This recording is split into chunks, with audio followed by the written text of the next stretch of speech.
जय श्रीमन नारायण, जय श्री राधे कृष्ण। मित्र, आज आपको कथा सुनाता हूँ भक्ति ज्ञान वैराग्य की। भक्ति ज्ञान वैराग्य का मूल स्वरूप क्या है? वो श्रीमद् भागवत कथा का ही मूल स्वरूप है। उसी के प्रारंभ में इसकी कथा सुनाई जाती है। भागवत का अर्थ क्या है? भ यानी भक्ति, ग यानी ज्ञान, व यानी वैराग्य, त यानी तप। और जब भक्ति ज्ञान वैराग्य का तप निश्चित होता है तो तरना भी निश्चित होता है। तो बंधुओं, जब सूत जी महाराज शौनक ऋषियों को नैमिषारण्य में कथा सुना रहे तो इसी संदर्भ में उन्होंने पूछा कि भक्ति ज्ञान वैराग्य की क्या महिमा है, क्यों उन्होंने कथा कैसे सुनी, नारद जी ने किस प्रकार उन्हें कथा सुनाई।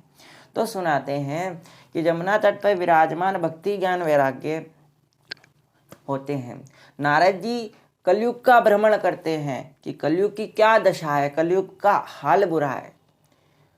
जिसका नाम है मोनी बाबा वो शोर मचाता रहता है, जिसके सर पे कोई बाल नहीं वो कंघी लेकर घूमता है। जिसका नाम है बाल ब्रह्मचारी वो 4-4 बच्चों का बाप है। जिसका नाम है फकीर चंद उसकी बड़ी कोठियां हैं। सब उल्टा है प्रभु। तो कहता नारद जी महाराज भ्रमण करते तो वहां देखते कि एक वृद्ध, एक माता जिसके 2 पुत्र बड़े वृद्ध है और वो तरुण हैं, यानी कि माता तरुण हैं।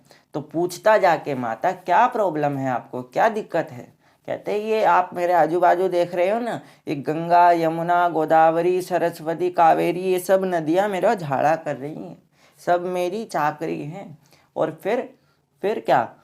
आप समझिए, मैं हूँ भक्ति, ये है ज्ञान वैराग्य। ये दोनों पुत्र मेरे वृद्ध हैं इस समय और मैं हूँ तरुण।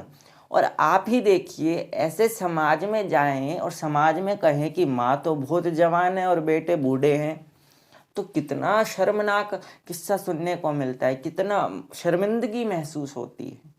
तो कहते हैं मुझे बहुत बुरा लगता है कि मेरे दोनों पुत्र वृद्ध है और मैं तरुण हूँ। तो इसका कारण पूछते, कहते उत्पन्ना दृढ़ कोचिन महाराष्ट्र, बताती कि पहले द्रविड़ में उत्पन्न हुई, फिर मैं महाराष्ट्र गई, फिर मैं गुजरात गई, फिर मैं वृंदावन आई। और जब वृंदावन आई तो नवीनेन स्वरूपणी, मैं वृंदावन आकर नवीन हो गई, मगर मेरे पुत्र ज्ञान वैराग्य अभी भी वृद्ध है। भक्ति ज्ञान वैराग्य की कथा में बताते कि भक्ति तो तरुण है, जवान है, मगर वृंदावन में भक्ति नाचती है। नित्यम धन्यम वृंदावनम नित्यम, नाचती है, मगर ज्ञान वैराग्य का यहाँ कोई सम्मान नहीं करता। तो इसका उपाय बताते, कहते कि आपको भागवत सुनाएंगे जमुना तट पर, गंगा तट पर, हरिद्वार में। तो कथा सुनानी प्रारंभ करते और पहली ऐसी भागवत हुई जिसमें वृक्ष के नीचे बैठे और कहू साउंड नहीं लगाए, कहू कुछ नहीं करो, भक्ति ज्ञान वैराग्य को कथा सुनाई। और कथा सुनाकर फिर क्या हुआ, तीनों ही नवीनेन स्वरूपणी हो गई। भक्ति ज्ञान वैराग्य तीनों का तरना निश्चित हो गया। तो बंधुओं, भक्ति ज्ञान वैराग्य क्या है? अगर आप हरि नाम संकीर्तन करते हो तो ज्ञान और वैराग्य की उत्पत्ति मन में होती है, जो आपको भक्ति सिखाती है। यही भक्ति का मूल स्वरूप है। तो जिस प्रकार भागवत श्रवण करने से भक्ति ज्ञान वैराग्य का कल्याण हुआ, वैसे ही हमारा भी होगा। जय श्रीमन नारायण, जय श्री राधे कृष्ण।